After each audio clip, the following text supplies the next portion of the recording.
Hey, it is your buddy, Peace and Harmony with you here today. Much love going out to all the beautiful, empowered harmonizers. We are zooming in and focusing in on the skill really of mitigating fear, especially when it comes to anxiousness, overwhelm, chronic fatigue syndrome. How do you mitigate fear?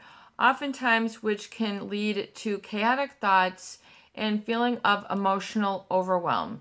People get almost like a sudden amnesia, a sudden dementia when they are trying to mitigate or manage fear, especially if they have never really tracked this leg of the journey either on their own or have some previous experience. So it becomes new territory. It becomes a new world. It becomes a new horizon. It takes a new courage. And fear oftentimes is part of your survival and self protection mechanism. And so mitigating this or learning how to handle this without having the usual fights, spats, just sort of dissociative states that can come from relationships with narcissist or psychopathic or really manipulative individuals that has been plagued by that sort of gaslighting. So you weren't really given the option or the opportunity to mitigate fear, to manage fear, to sort of ride its slippery slope, to, like when you're first learning a bicycle, how do you manage it physically? How do you breathe? How do you calm your heart rate down? How do you get that biofeedback going? How do you calm your thoughts? How do you deflect that fear? And so if you've been in a relationship with someone who has been narcissistic or psychopathic, and you haven't really had that opportunity or that experience to do that on your own, you haven't really sort of been in this territory, or maybe you're newly going no contact, or just sort of newly without employment right now with the coronavirus going on, or you're now cooped up with people who are sort of creating that fear and paranoia, and it makes you very uncomfortable. A lot of people resort to that as a coping mechanism of force to just sort of protect themselves. But the danger is that it can go unchecked. It can go unnavigated. It can go unmitigated, meaning that, it just runs away with them. And then they can get other people in their wake, in their path, who are also, exhibiting the same anxiety, who are on the same fear wavelength. They begin to act hostile or aggressive. Like, Avira was saying, just out for themselves solely, but really with, as fear as the base. In other words, false evidence appearing real, and they're just freaking out rather than being reasonable. And, you can't plead, ignorance at a certain point. You need to learn some lessons, especially in the coming days, weeks, and months with this whole global pandemic. A lot of people are going to feel either like they've got a handle on the situation, they're happy to be doing what they're doing, they know how to adapt and adjust, they're not freaking out, they're being reasonable. Other people, might lose their jets, lose their cool, go off the rafters, and you just want to stay away. You just want to use the tools of no contact and stay away from negative influences, and make it more enjoyable at your home. All the things that we have been talking about, can really come into play here. Developing that environment that works well for you and is creative and conducive to a balanced lifestyle. So you need to learn how to mitigate fear, how to understand when it crops up, and how to back it down. So it's oftentimes a physiological feeling, of course, that you need to be able to calm and breathe into. You need to know how to tone it down. Stop clenching in your muscles, wherever it is that you tense up, in your abdomen, your solar plexus, your glutes, your legs, your face, your neck, your shoulders. A lot of people will armor up all over, and it will create this then racing thoughts, chaotic thoughts, and they don't really know how to outlet that or, vent it out. So, you need to look at what you need to do to kind of clear the path. And especially if you're used to having this narcissist to sort of brainstorm with you or think with you or to rely on or vice versa, you might have to learn some things and go it on your own. Be fiercely independent, and, take care of yourself so you can learn the lessons on a day-by-day basis. Very important, and that you heed that law and order, that you sort of have that coming from within yourself. Law and order. In other words, rules that you are making and abiding by for yourself. So, using some common sense, stepping up the self-care. What can you do right now, not only to obey the, and back off of that panic, getting the facts, getting the action steps, finding, and just keeping yourself out of harm's way. Keeping away is the number one best medicine that you can do. Start building something outside. The outdoors are the best place to be right now, and staying 6 feet away from people. So you need to realize, that there's this sort of overhaul going on, and no one really is immune. So you really want to, chalk up on your berries. You want to get like the 2 tablespoons of strawberries, blueberries, raspberries, and blackberries, and do it like a 2-week regimen of that. Begin to balance out your pH, your acidity, that sort of toxic feeling of the hormones of stress that can build up in people, especially now. Realize what's going on so you know how to correct it. You don't want to pump yourself up and just start, riding this big tsunami of fear. It's important to mitigate it and understand what it feels like in yourself, and then also understand and do a body scan of what it feels like when you are calm, and know how to get that state on command, that calm state, especially practice and rehearse. Really, learn that very well. Learn, and that it's okay.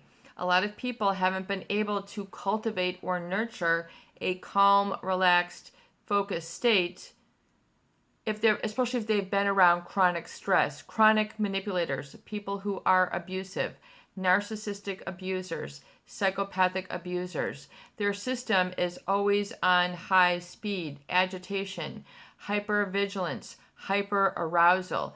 Thank goodness, hopefully you've come down from that. You're no longer sort of, in that hyperarousal, but you can, no matter where you've joined the channel, that's just part of the issue, is being able to manage and mitigate those extremes, the highs and lows, and just get kind of like a good, new, happy normal.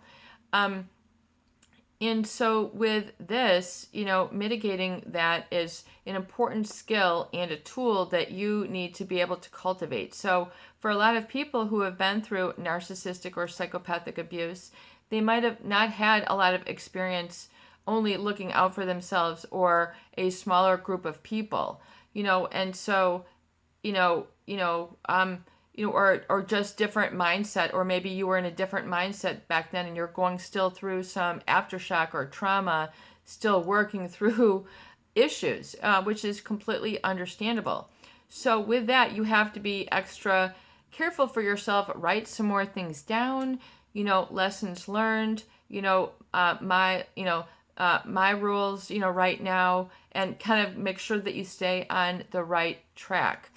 Because, once you start to get off track and there's just more fear going on, it makes it more difficult to calm down, and so manage those hyper aroused states.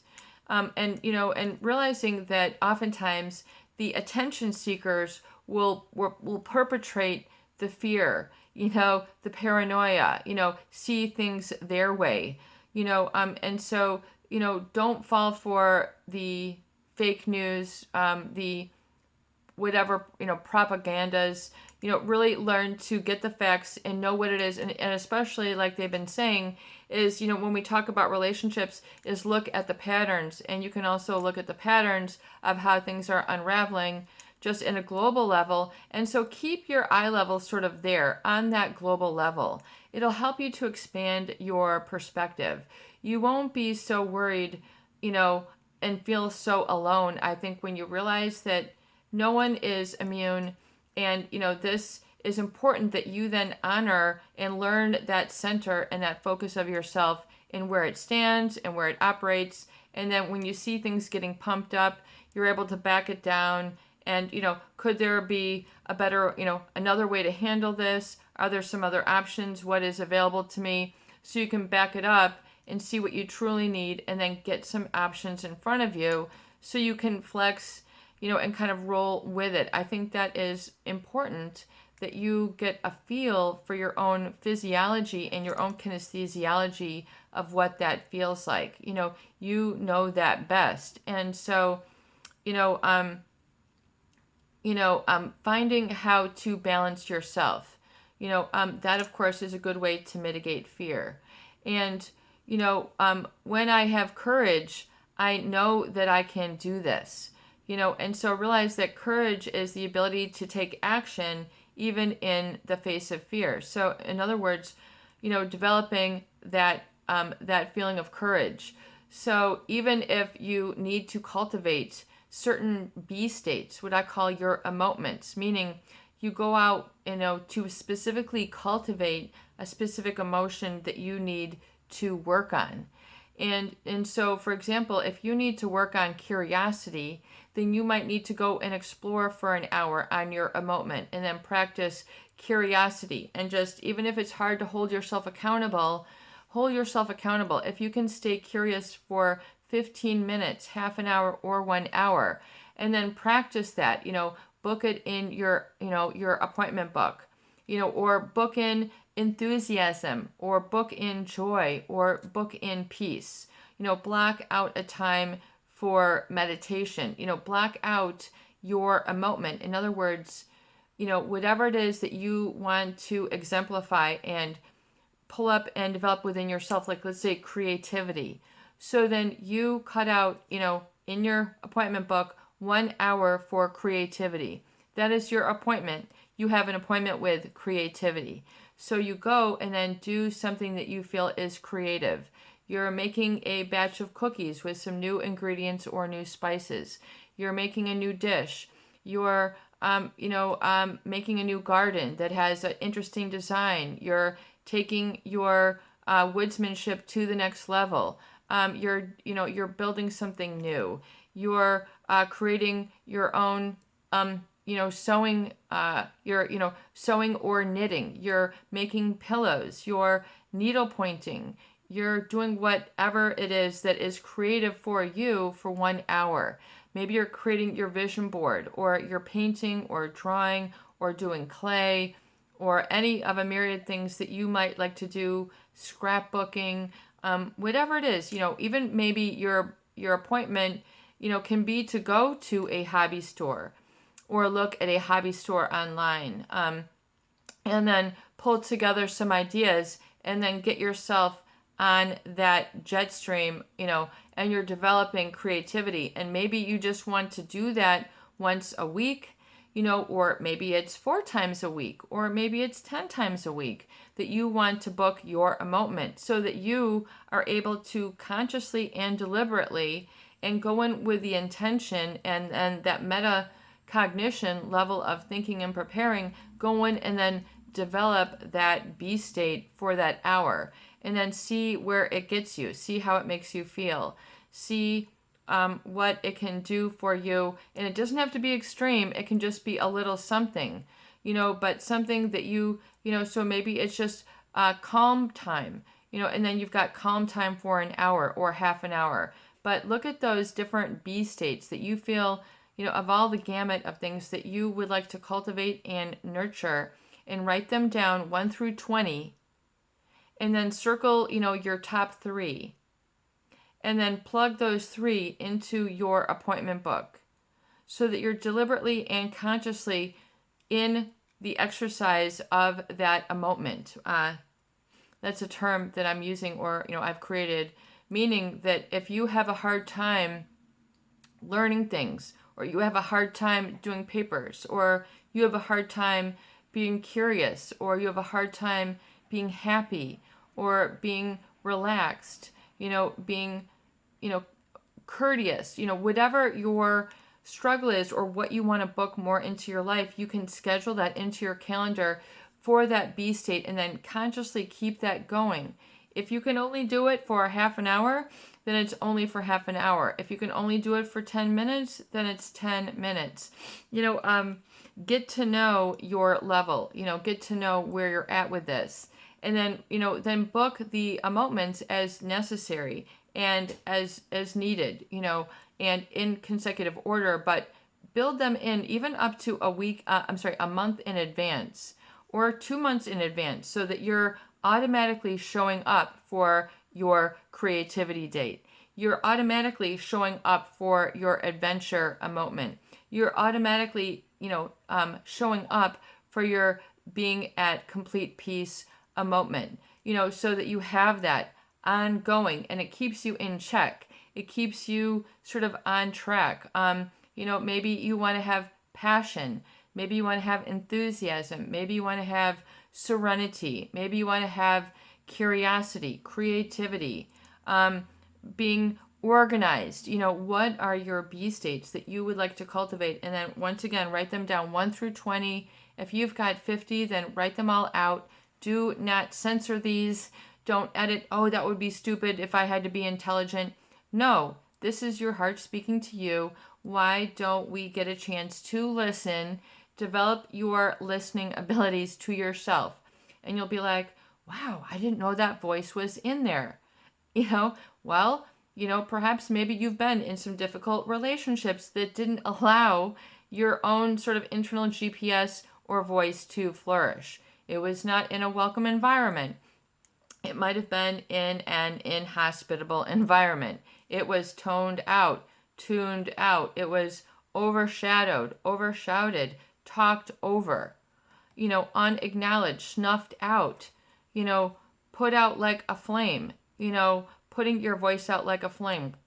It's just it is just done. This happens. It's part of human chemistry, perhaps human suffering, human misery. But we're hitting on kind of like apocalyptic times, and so, but we don't want to call it that. We want to just mitigate the fear. And so keep cool, calm, develop your moments, plug those in. And if you don't have an appointment book, go ahead and order one online. You can probably get them 50% off and do these exercises. This is your buddy, Peace and Harmony, with you here today, and I hope that these videos do help. Please share, please subscribe, and please donate for more great tools, videos, discussion, and support. Peace out. Have a beautiful day. Stay well. See you on the flip side.